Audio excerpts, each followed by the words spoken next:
Bismillahirrahmanirrahim. Assalamualaikum warahmatullahi wabarakatuh. Allahumma sholli ala Muhammad wa ala ali Muhammad. Dipancarkan dari Jalan Masjid Silaturahim nomor 36 Kalimanggis Cibubur Bekasi. Inilah Radio Silaturahim dan Rasil TV untuk Islam yang satu.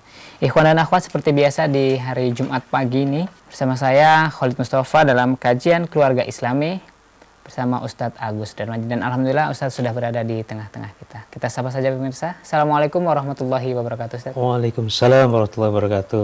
Bagaimana kabar di bagian? Alhamdulillah, Bang Khalid sehat. Alhamdulillah. Baiklah ikhwan dan akhwat, mari kita simak saja pemaparan yang akan disampaikan oleh Ustadz Agus Darmaji dalam kajian keluarga Islami, teladan keluarga ahli surga dengan subtema Gaya Umar dalam mengelola konflik keluarga. Tafadhol Ustadz. Bismillahirrahmanirrahim. Assalamualaikum warahmatullahi wabarakatuh. Alhamdulillahirabbil alamin.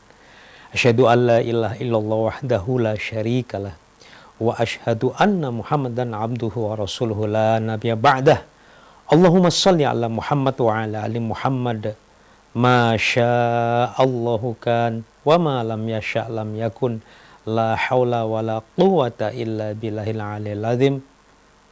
Qala Allahu ta'ala fil kitabil karim, a'udzu billahi minasyaitonir rajim.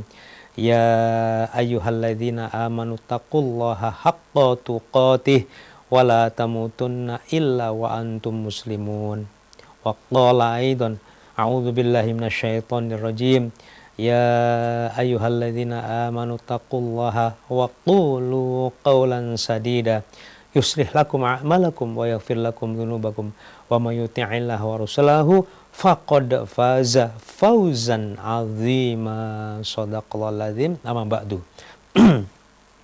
Ikhwan dan akhwat rahimakumullah, syukur pada Allah. Pada kesempatan yang berbahagia ini kita dipertemukan kembali oleh Allah Subhanahu wa taala, dan tidak terasa kita sudah menginjak pekan pertama, Jumat pertama pada bulan Jumadil Akhir.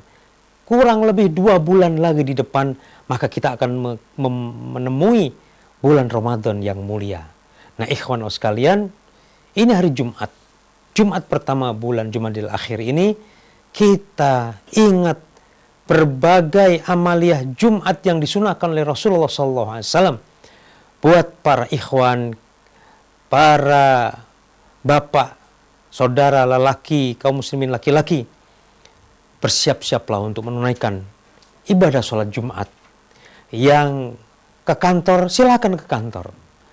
Yang bekerja di tempat lain, silakan lanjutkan. Namun, perhatikan betul, jangan sampai kita kehilangan kesempatan mendapatkan shaf yang pertama di dalam sholat Jumat. Karena sebaik-baik shaf adalah shaf yang terdepan. Dan perbanyak pula untuk bersalawat atas Nabi SAW. Memotong kuku bagi yang belum memotong kuku dari hari Kamis kemarin. Kemudian juga mandi bagi yang belum mandi. Menggunakan pakaian terbaik, memakai parfum. Ya, ini semua sunnah bagi muslim lelaki. Ikhwan sekalian, itulah rasa syukur kita kepada Allah. Diberi tambahan 1 pekan lagi kita mendapatkan kesempatan hidup.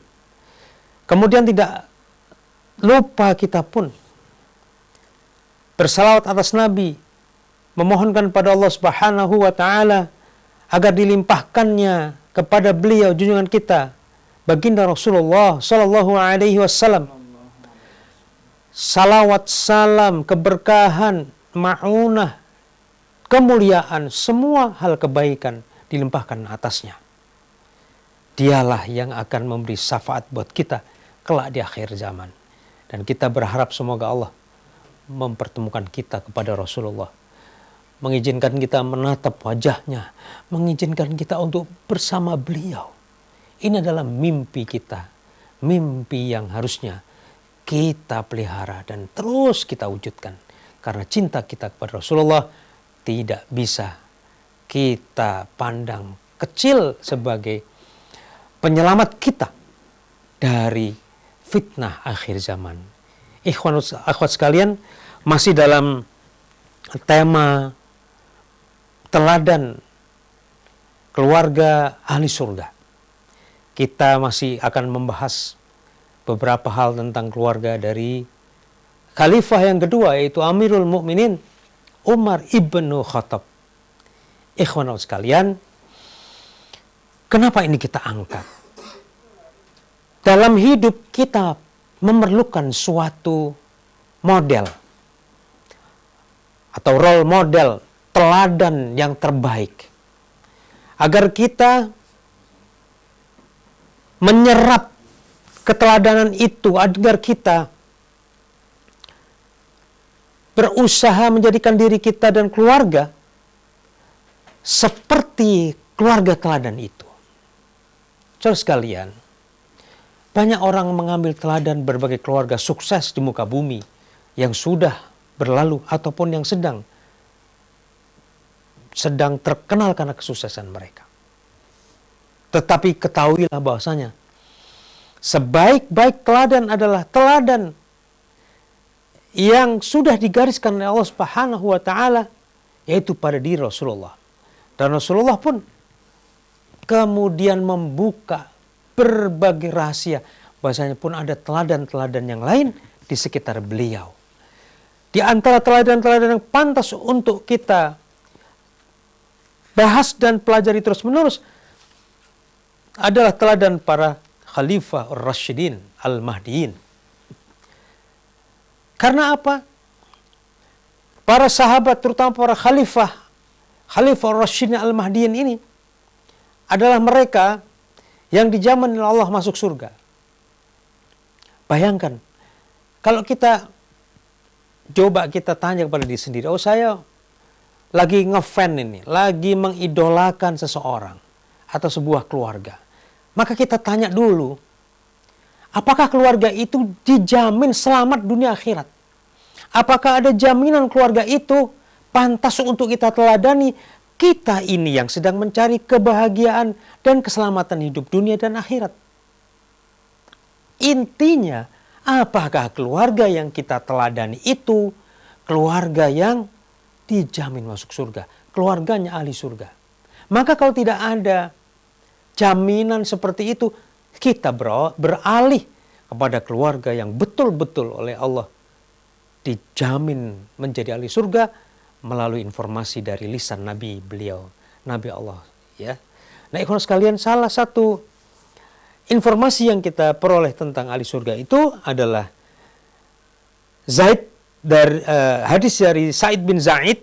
Rasulullah SAW bersabda, Abu Bakar fil jannah, wa Umar fil jannah, wa Utsman fil jannah, wa Ali fil jannah, wa Talhah fil jannah, wa Zubair fil jannah, wa Abdurrahman bin Auf fil jannah, wa Sa'ad ibnu Malik atau Sa'ad ibnu Abi Waqqas fil jannah, wa Sa'id ibnu Zaid fil jannah, wa Abu Ubadah bin Al-Jarrah fil jannah. Rasulullah SAW bersabda dari hadis yang dapat dilihat dalam Sunan Abu Daud, ya, kemudian Sunan At-Tirmizi dan juga Sunan Ibnu Majah. Ini hadis-hadisnya cukup terkenal, ya. Beliau berkata, Abu Bakar di surga, Umar juga di surga, Utsman di surga, Ali di surga, Talhah bin Ubaidillah dia di surga, Zubair dia di surga, Abdurrahman bin Auf dia di surga, Sa'ad bin Malik atau disebut juga Sa'ad bin Abi Waqqas dia di surga, Sa'id bin Zaid dia di surga, dan terakhir Abu Ubaidah bin Al-Jarrah di surga. Nah, ikhwan sekalian, informasi yang Nabi buka ini adalah informasi yang sahih, informasi yang tidak perlu kita ragukan kebenarannya. Dan orang-orang yang disebut oleh Nabi SAW adalah orang-orang ahli surga. Dan apabila kita menteladani mereka, mengikut jejak langkah perjuangan mereka, insya Allah kita pun akan dijamin surganya Allah Subhanahu Wa Taala. Kaitan ini, saudara sekalian, para pemirsa Rasil TV dan pendengar radio Silaturahim, kita akan melihat bagaimana Umar memecahkan berbagai masalah di dalam keluarga. Masalah dalam keluarga itu banyak sekali. Namun kaitan ini kita akan mengangkat beberapa hal terkait kemaslahatan hidup anggota-anggota keluarga yang boleh jadi itu hal yang remeh buat orang lain, tetapi itu hal yang besar buat Umar. Ikhwan sekalian, yang pertama adalah ketika Umar mencoba untuk mensolusikan persoalan jodoh di dalam keluarga. Orang-orang tua yang mempunyai anak putra dan putri pasti akan dihadapkan pada satu persoalan. Kalau sudah sampai saatnya tiba, maka putra dan putrinya itu harus diantarkan ke gerbang pernikahan. Dan Umar adalah orang yang mengambil jalan sangat tegas dalam menjodohkan putra-putrinya. Kaitan ini, Umar sangat berhati-hati dalam mencari calon suami buat anak putrinya, buat anak perempuannya. Maka kalau tidak ini kita betul-betul perhatikan, yang terjadi adalah konflik di tengah keluarga. Baik keluarga si anak perempuan yang nikah dengan lelaki yang tidak tepat, maupun keluarga besarnya, bahkan keluarga dari pihak lelaki suaminya itu. Maka Umar dengan tegas mengambil satu kebijakan yang sangat indah, yakni menawarkan anak perempuannya itu kepada orang-orang saleh, terutama kepada orang-orang yang dikenalnya dengan baik, saudara-saudaranya, sahabat-sahabatnya yang mulia. Pada kesempatan lalu kita sudah bahas bahasanya Umar mendatangi Utsman bin Affan. Utsman ditawari putri beliau yaitu Hafsah, tapi Utsman menolaknya dengan halus bahwa saat ini saya belum terfikir untuk menikah. Maka Umar cepat mengambil kesempatan berikutnya, yakni mendatangi Abu Bakar As-Siddiq. Masya Allah. Bayangkan, Abu Bakar itu usianya lebih tua dari Umar. Lebih tua dari Umar. Konon Abu Bakar itu ketika Nabi wafat, umurnya Nabi ada 63, Abu Bakar usianya adalah 60 tahun. Dan dengan Umar, usianya berbeda 10 tahun. Nah, maknanya Umar menawarkan anak putrinya itu kepada orang yang lebih tua darinya, pada sahabatnya Abu Bakar. Dan Abu Bakar diam saja. Abu Bakar diam saja ketika menerima tawaran Umar, diam saja Abu Bakar. Akhirnya Umar tidak berkenan. Nah, kemudian suatu hari Abu Bakar kemudian mendatangi Umar. Ya. Abu Bakar mendatangi Umar. Setelah beberapa malam tidak mendapat jawaban dari Abu Bakar. Padahal Abu Bakar ini orang yang sangat santun. Kalau Umar berkata begitu, tidak mungkin dia menanggapinya dengan setengah hati atau dengan biasa saja, tidak serius. Abu Bakar orang yang serius. Apalagi ini hajat hidup yang besar. Tapi Abu Bakar diam berhari-hari. Sampai suatu ketika dia datangi Umar. Ya Umar, maafkan kalau aku terdiam beberapa hari ini. Maafkan. Bukan aku tidak berkenan menerima tawaranmu, bukan ya Umar. Tapi aku pernah mendengar junjungan kita, Nabi SAW menyebut-nyebut nama Hafsah anakmu. Maka betul, tidak lama begitu berselang, Umar menerima pinangan dari Rasulullah SAW. Ya, jadi setelah dipinang oleh Rasulullah, baru Abu Bakar bercerita bahwasanya sebenarnya bukan saya yang nggak mau, saya mendahului Rasulullah SAW. Nah, para sekalian, ini yang pertama dalam masalah memilih jodoh. Umar mencoba untuk mengelola konflik sekarang maupun konflik kemudian, konflik yang nanti terjadi. Ya. Karena banyak anak-anak perempuan yang kemudian dipulangkan ke rumah orang tuanya karena apa? Sang laki-laki bukan laki-laki yang bertanggung jawab, bukan laki-laki yang saleh. Ini hal yang pertama. Yang kedua, Umar bin Khattab setelah Nabi wafat, setelah Abu Bakar wafat, beliau kemudian dipilih oleh para sahabat kaum muslimin saat itu dan dibaiat sebagai khalifah yang kedua. Pembaiatan selesai, meskipun ada orang-orang munafik yang menolak untuk berbaiat kepada Umar ya sebagai khalifah. Ya. Kemudian Umar mendengar ada berita. Huzaifah bin Yaman, sahabat yang ditugaskannya menjadi gubernur di daerah taklukan, daerah Madain, itu terdengar Abu Bakar menikahi seorang perempuan asing, ya, seorang perempuan ahli kitab.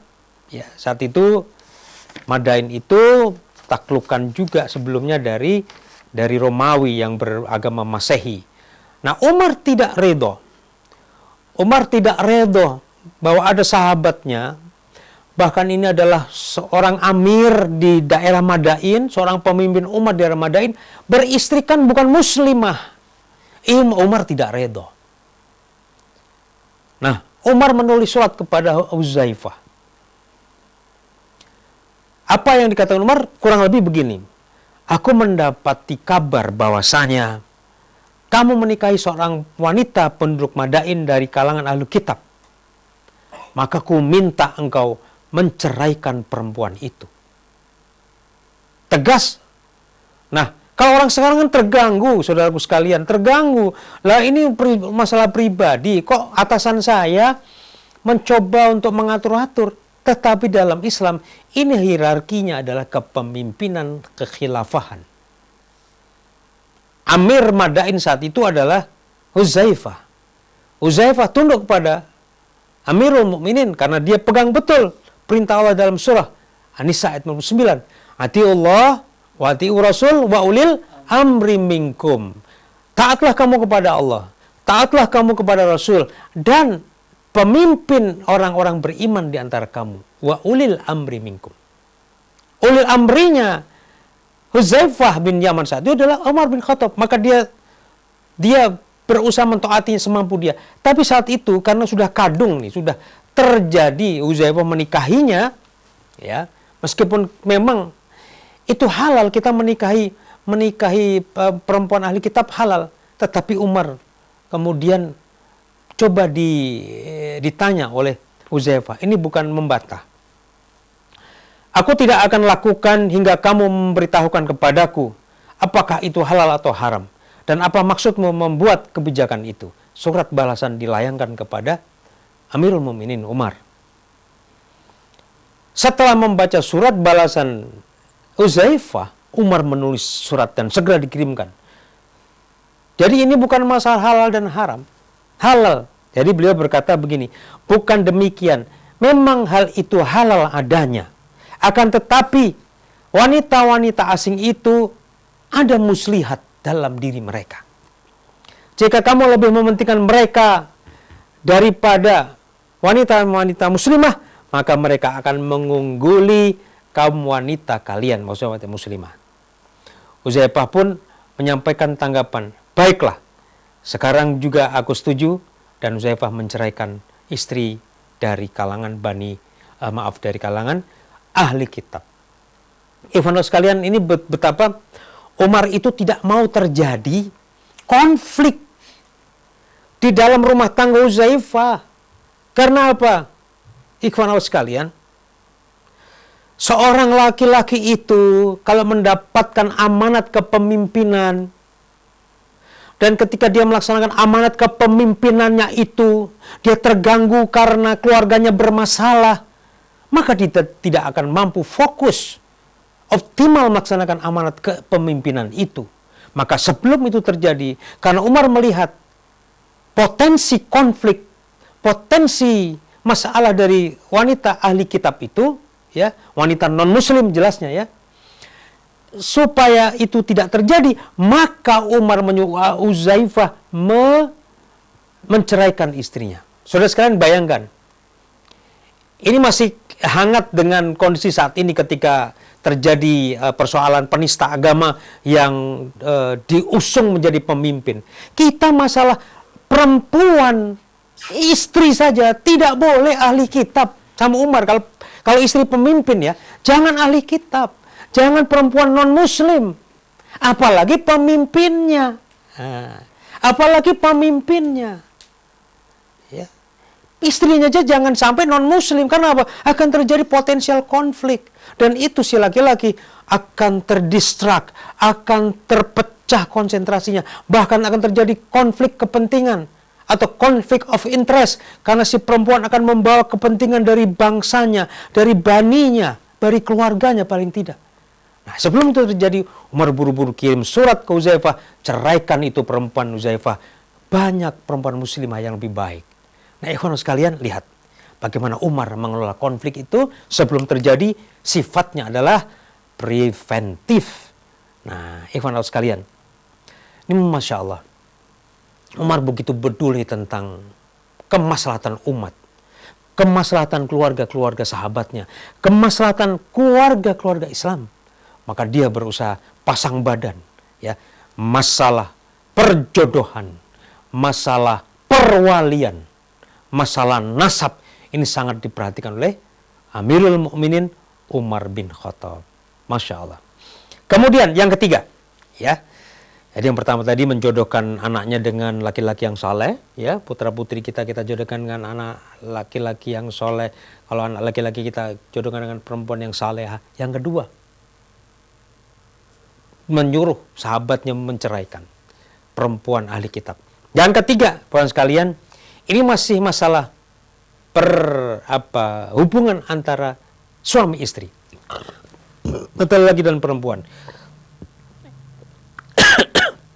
Kaitan ini, Umar suatu malam, karena beliau termasuk orang yang paling sering untuk sidak atau inspeksi mendadak keliling kampung, keliling Madinah, suatu malam.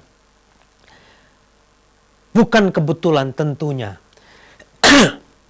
Karena Allah pasti sudah menyusun skenario kejadian-kejadian itu untuk menjadi pelajaran buat umat. Dan akan terjadi kejadian ini, kemudian muncullah ketetapan hukum. Dan hukum inilah yang berlaku sampai sekarang. Hukum inilah yang dipegang sebagai hukum yang dilaksanakan di tengah-tengah masyarakat Islam. Dan Nabi pernah bersabda, "Alaikum bisunnati wa sunnata khulafa'ur rasyidin al-mahdiyin." Hendaklah kamu melaksanakan sunnahku dan sunnah para khalifah, para pemimpin yang datang kepadaku, yang terpimpin dan mendapat petunjuk, ar-rasyidah dan al-mahdiyin.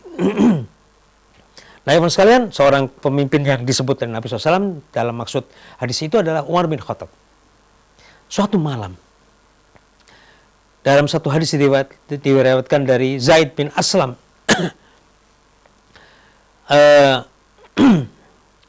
Umar, tentu ini bukan hadis karena bukan dari Rasulullah SAW. Ini adalah riwayat kisah dari Zaid bin Aslam, ya, bahwa Umar keluar suatu malam melakukan patroli. Nah, kemudian di suatu rumah dia melihat masih ada cahaya. Dia bersama pengawalnya sejenak mendengar ada senandung seorang perempuan. Senandung seorang perempuan apa yang terkandung dalam senandung itu? Ternyata senandung itu adalah keluhan seorang istri yang ditinggal suaminya pergi berjihad. Kurang lebih begini, malam ini terasa begitu lama dan gelap gulita mencekam diriku. Masya Allah. Sekian lama aku tanpa kekasih sehingga aku berjauhan dari kehangatannya. Allahu Rabbi. Demi Allah, seandainya bukan karena takut pada Allah, niscaya sisi-sisi ranjang itu terguncang karenanya. Ikhwan sekalian, perempuan ini berusaha menjadi seorang istri yang soleha. Ditinggal suaminya, dia tetap menjaga dirinya, kesuciannya. Dia tidak bergaul kecuali dengan orang-orang yang diizinkan oleh agama. Dia tidak membuka pintunya untuk lelaki yang lain. Nah, ikhwan sekalian, keesokan harinya Umar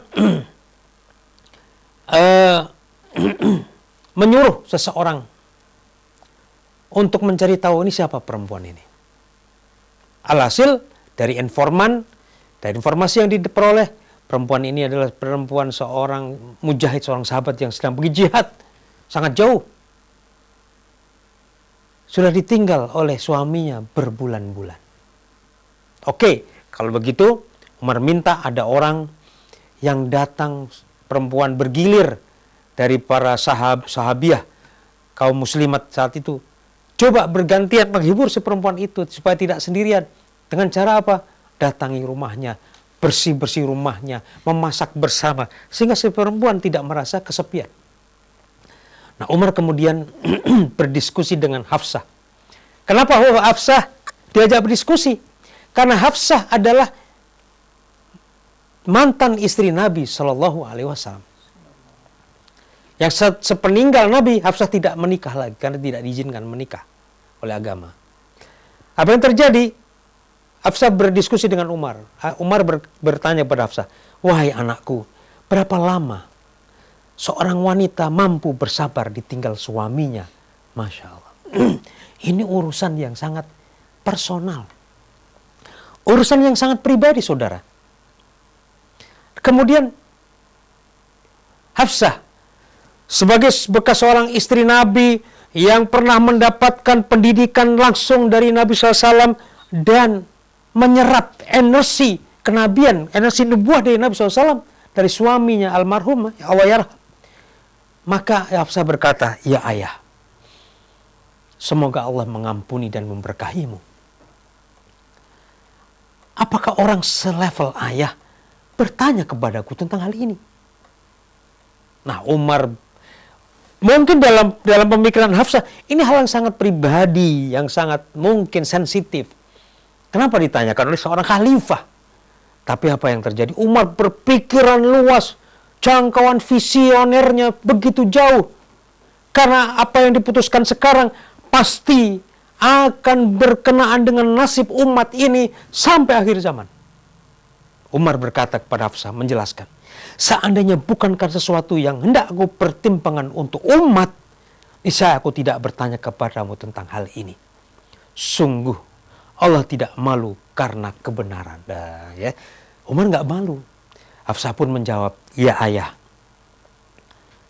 Kurang lebih seorang wanita itu mampu bertahan ditinggal suaminya itu 4 atau 5 bulan. Atau bahkan 6 bulan. Setelah mendapat informasi dari sang mantan istri Nabi itu, Umar kemudian melakukan suatu musyawarah. Dan akhirnya beliau mengambil keputusan, sejak saat itu pasukan yang diizinkan untuk berada di medan jihad itu paling lama 6 bulan. 6 bulan. Kalau sudah 6 bulan, ditarik pulang. Bahkan di medan perang cuma 4 bulan. Karena yang sebulan digunakan untuk perjalanan berangkat. Yang sebulan digunakan untuk perjalanan pulang. Jadi maksimum dia di medan perang itu cuma 4 bulan. Digilir. Inilah kemudian menjadi ketetapan hukum yang berlaku sampai sekarang. Dan pasukan-pasukan Islam yang datang setelah Umar pun merujuk kepada ketetapan sang khalifah. Yakni tidak menahan lebih dari 4 bulan pasukan berada di medan perang. Ya, apa yang terjadi? Bisa banyak terjadi masalah-masalah gangguan biologis, ya, gangguan yang disebabkan faktor biologis, ya. Si istri terlalu lama ditinggalkan suaminya, suami juga terlalu lama berpuasa tidak ketemu istri, ya. Ini bagian dari hal-hal yang sangat personal tetapi menjadi jangkauan pemikiran Umar. Allahu Rabbi. Jadi Masya Allah, ikhwan sekalian, kita lihat bagaimana Umar ini begitu peduli dengan bala tentaranya. Nah ikhwan sekalian, kita jeda dulu nih tentang bagaimana Umar mengelola konflik. Saya ingin sedikit mengupas dulu deh, ya. Umar ini siapa? Umar ini sahabat Nabi yang begitu keras. Wataknya boleh dikata berbeda jauh dengan Abu Bakar. Abu Bakar itu mudah menangis karena hatinya begitu lembut. Tapi Umar juga mudah menangis karena kalau sudah terusik rasa tanggung jawabnya, dia akan menangis. Ya, ikhwan sekalian, Umar mendampingi Nabi SAW lebih dari 20 tahun perjuangan beliau. Nabi SAW ketika menerima baiat Umar, itu Umar masih usia 27 tahun. 27 tahun, masih kakaknya Mas Khalid ini. Kemudian sejak dia berbaiat kepada Nabi, dia tidak pernah sedikit pun menentang Nabi. Jangankan menentang, ya, beliau berani mempertanyakan kebijakan Nabi, tidak, ya. Umar selalu taat pada Nabi. Dan keberaniannya itu sering membuatnya ditunjuk oleh Nabi SAW mendapatkan tugas patroli intelligence dalam suasana perang. Umar seringkali bahkan memimpin satu misi intelligence, misi telik sandi, ya, untuk memetakan kekuatan musuh. Nah, ikhwan sekalian, ini begitu percaya Nabi kepada Umar, ya. Dan sudah sejak pertama baiat, Umar sudah dilihat Nabi SAW sebagai orang yang akan menguatkan Islam seperti beliau doakan. Karena Umar begitu kuat, begitu tegas. Dan setelah keislaman Umar, dakwah menjadi begitu terbuka terang-terangan. Umar bin Khattab adalah orang yang tidak mau jauh-jauh dari kekasih beliau, junjungan beliau, yakni Rasulullah SAW. Umar ingin selalu berada di sisi beliau dalam saat damai ataupun di saat perang. Apalagi di saat perang, beliau tidak ingin melihat Nabi SAW terluka sedikit pun. Beliau pasang badan kok dimanapun berada. Jadi Umar selama mendampingi beliau lebih dari 20 tahun, tidak pernah ketinggalan, terutama sejak perang Badar Kubro. Tidak pernah ketinggalan ikut berperang bersama Rasulullah SAW. Dan Umar lah yang sangat marah ketika Nabi SAW diberitakan wafat. Sampai-sampai dia mengatakan, mengancam kepada semua orang yang berani berkata Rasulullah meninggal, maka akan kupancung di depan mataku. Gak ada orang yang berani akhirnya. Tapi sampai kemudian ketemu Abu Bakar.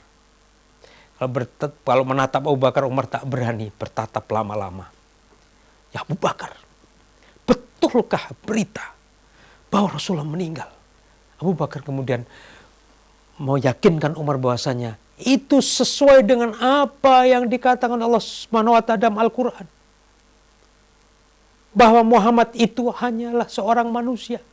Berlalu di depan beliau, sebelum beliau, banyak nabi dan meninggal.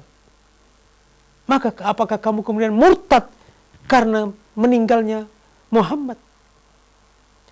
Umar tidak mampu menahan kehilangan yang besar.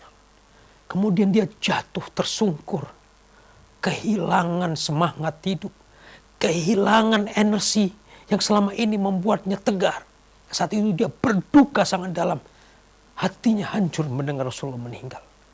Tapi kemudian disadarkan oleh Abu Bakar dengan ayat Quran itu, dia mulai menata hatinya lagi.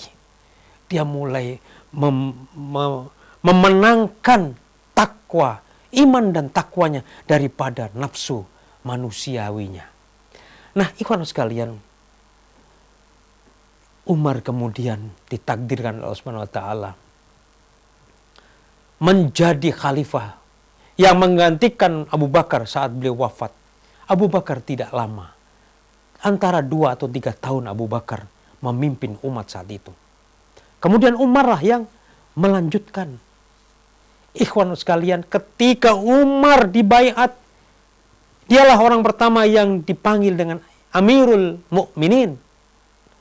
Amirul Mukminin maknanya adalah para pemimpin orang-orang yang beriman. Amirul Mukminin, Masya Allah.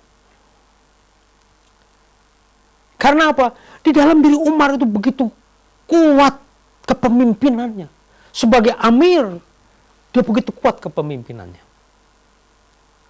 Nah, selama masa pemerintahan, kepemimpinan Umar yang panjang itu, paling panjang di antara 4 khalifah yang lain.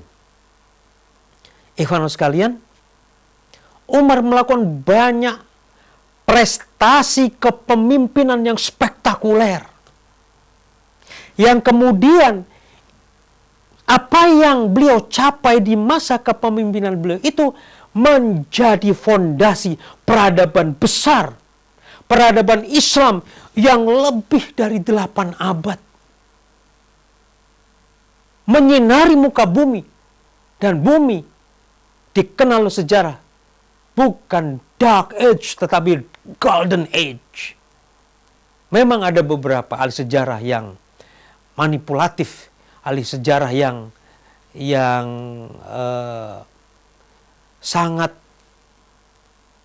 buruk ya, menuliskan bahwasanya masa kepemimpinan Islam itu, kekhilafahan itu masa sebagai masa kegelapan atau dark age. Setuju kita dark age saat itu, tapi bukan di dunia yang dikuasai oleh kaum muslimin, tetapi justru di dunia yang dikuasai oleh kaum non-muslim, terutama dari bangsa beragama Masehi. Ya, itu dark age.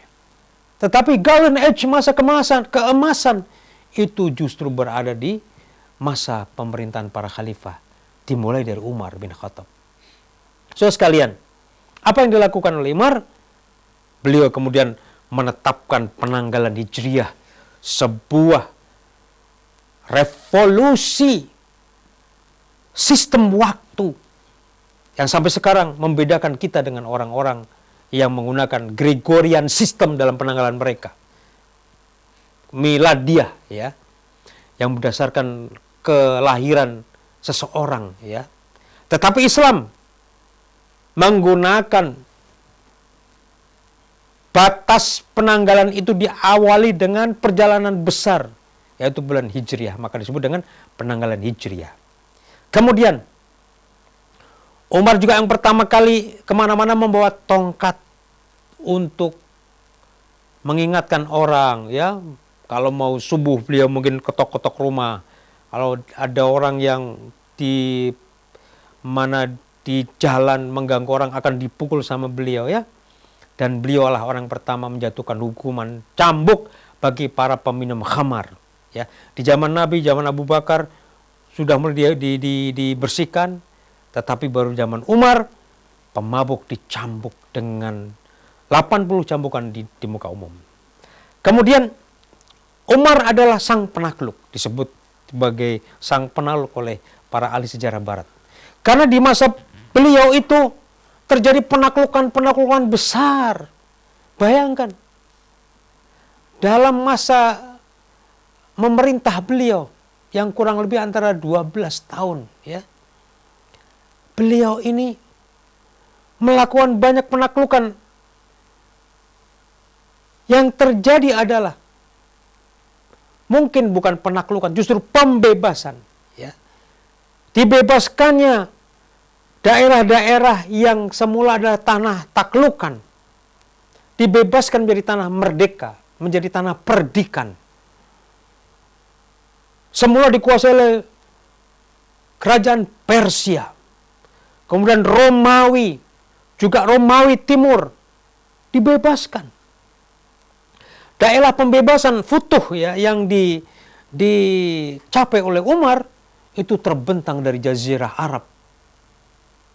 Ikut di sana Syam ya, ada Syria, Palestina, Yordan, Gaza, sampai kepada Mesir, Tripoli, kemudian di Jazirah Sungai Efrat, Irak, Mosul, dan sebagainya. Sampai-sampai tentaranya itu sering menyeberangi sungai Jaihun yang sudah memasuki batas daratan Cina. Masya Allah, ikhwan sekalian. Betapa Umar begitu hebat ya. Dan kemudian beliau juga membangun perkotaan-perkotaan modern. Mulai di zamannya perkotaan modern ini dibangun. Ada sistem support energi. Kemudian ada sistem perlimbahan. Lalu lintas yang modern di zaman Umar. Nah, Umar pun tidak segan-segan mengutus orang belajar ilmu administrasi dan manajemen dari bangsa Persia dan kemudian diperbaiki sesuai dengan nilai-nilai Islam. Maka beliau membangun Al-Maktabah, Al-Maktab, kemudian perkantoran, sekretariat, dan sistem administrasi yang modern. Beliau juga kemudian menetapkan penggajian untuk pegawai-pegawai kekhilafan, pegawai pemerintah. Menugaskan para qadhi yang diupah, ditanggung hidupnya oleh Baitul Mal, dan kemudian juga beliau membagi-bagi wilayah. Ikhwan sekalian, bayangkan dalam waktu yang sangat singkat itu, kurang lebih separuh dari masa kenabian Rasulullah SAW, Umar memimpin. Ya? Apa yang terjadi? Pencapaian begitu dahsyat. Pertanyaannya, bagaimana orang seperti Umar itu mengelola keluarganya? Kalau terjadi penaklukan, terjadi ini, bahkan hampir tiap malam mungkin dia melakukan patroli, bagaimana keluarganya? Ikhwan sekalian, ada perkataan yang sering kita dengar. Di balik laki-laki yang sukses, di balik laki-laki yang besar, ada wanita yang besar. Ada wanita yang sukses juga. Ada keluarga yang besar dan ada keluarga yang sukses juga. Ikhwan sekalian, Umar ini diberitakan dia menikah sejak zaman jahiliyah, udah beberapa istri. Kemudian ketika beliau memasuki era keislaman, beliau pun menikah beberapa wanita. Akhirnya disebut oleh sejarah beliau menikahi total 7 wanita dan mendapat keturunan 13 keturunan. Termasuk salah satunya adalah Hafsah, istri Nabi. Ikhwan sekalian, lalu bagaimana Umar itu mengelola konflik di dalam keluarga? Tentunya keluarga itu mesti ada muncul konflik-konflik dari yang kecil sampai yang besar. Tetapi Umar melakukan itu dengan sangat-sangat bijaksana. Beliau mendidik keluarganya, istri-istri dan anak-anak beliau itu dengan dasar akidah Islam, dengan dasar bertauhid. Ini yang pegangan utama, fondasi utama. Karena apa? Orang berkonflik entah dengan dirinya sendiri ataupun dengan orang lain, itu karena dia punya masalah dengan Tuhannya pertama kali. Kalau tidak punya masalah dengan Tuhan, insya Allah pun dia akan membebaskan dirinya dari masalah dengan manusia. Karena apa? Ujung-ujungnya kalau dia bermasalah dengan manusia tidak selesai di dunia, dia akan bermasalah dengan Tuhannya. Ikhwan sekalian, Umar mendidik dengan dasar seperti itu. Maka dia tidak dipusingkan ya dengan berbagai konflik, masalah, entah anaknya yang berkonflik, istri-istrinya berkonflik, atau siapapun.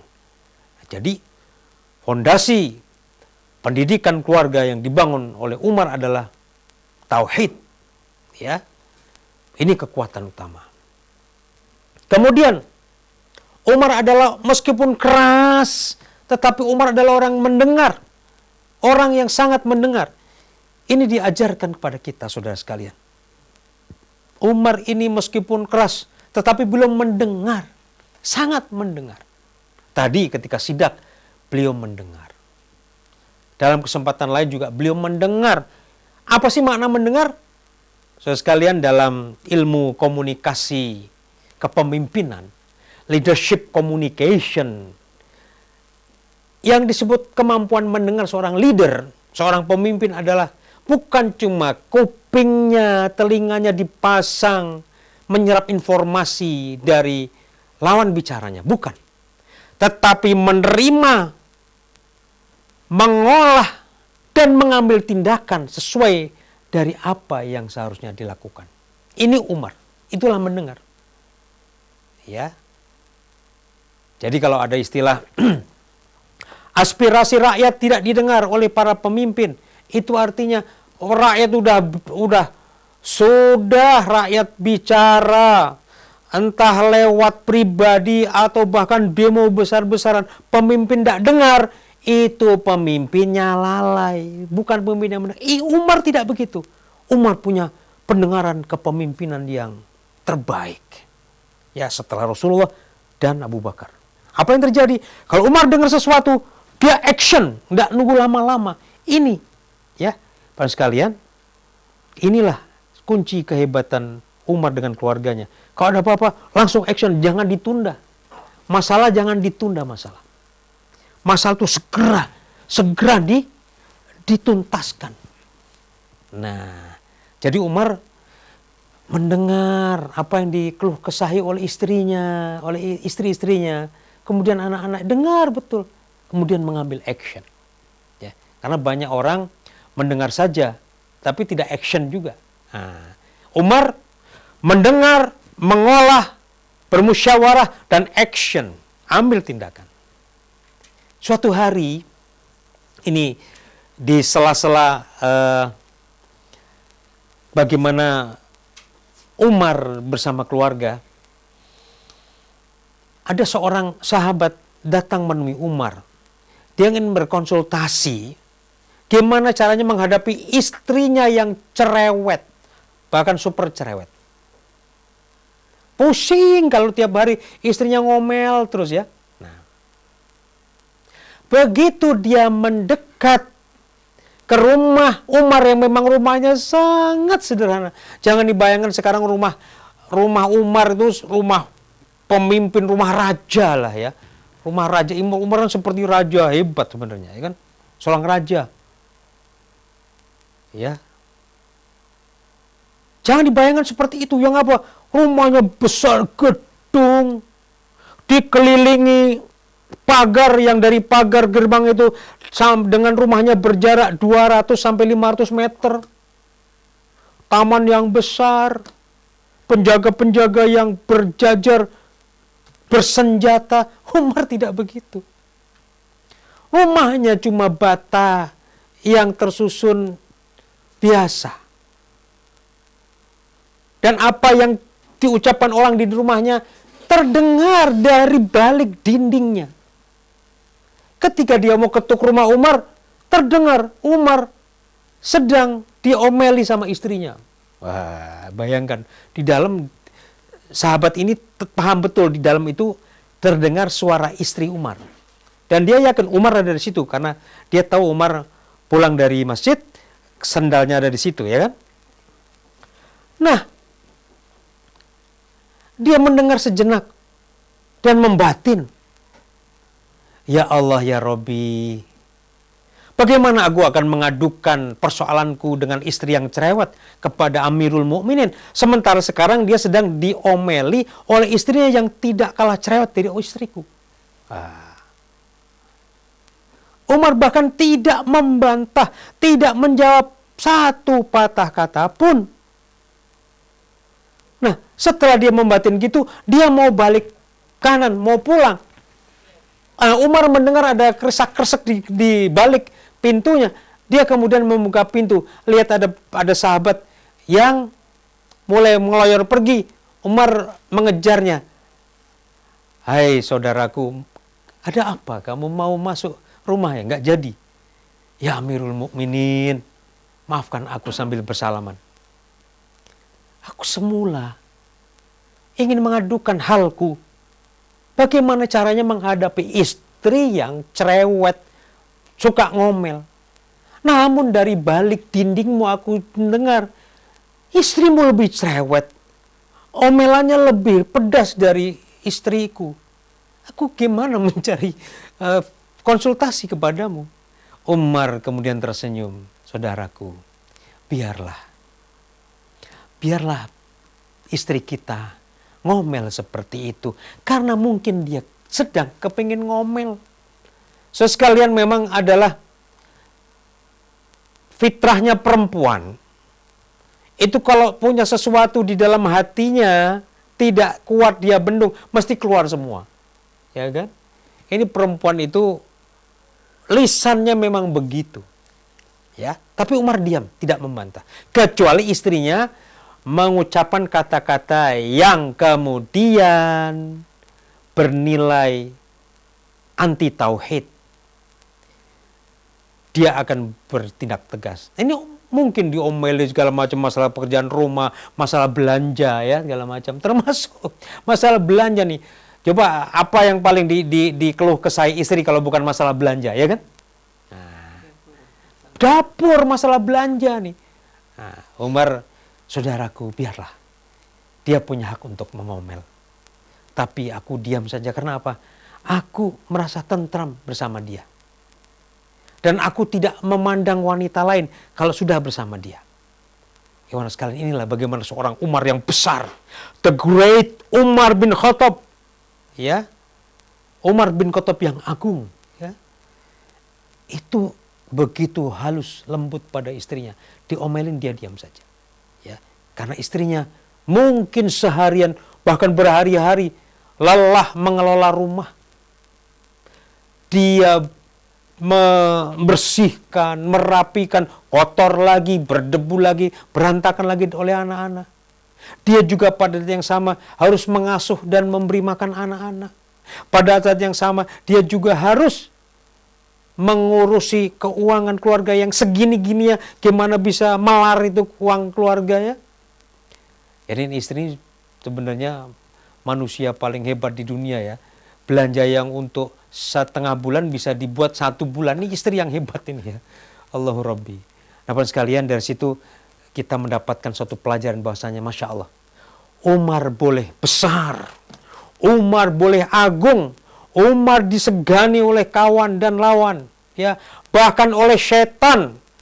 Umar ini satu-satunya sahabat Nabi yang oleh Rasulullah SAW dibuka. Kalau setan bertemu Umar, dia nggak mau berpapasan, dia pasti cari jalan yang lain. Umar, ya, Umar ditakuti bukan cuma manusia, sama setan pun setan takut. Tetapi terhadap istrinya, Umar begitu lembut.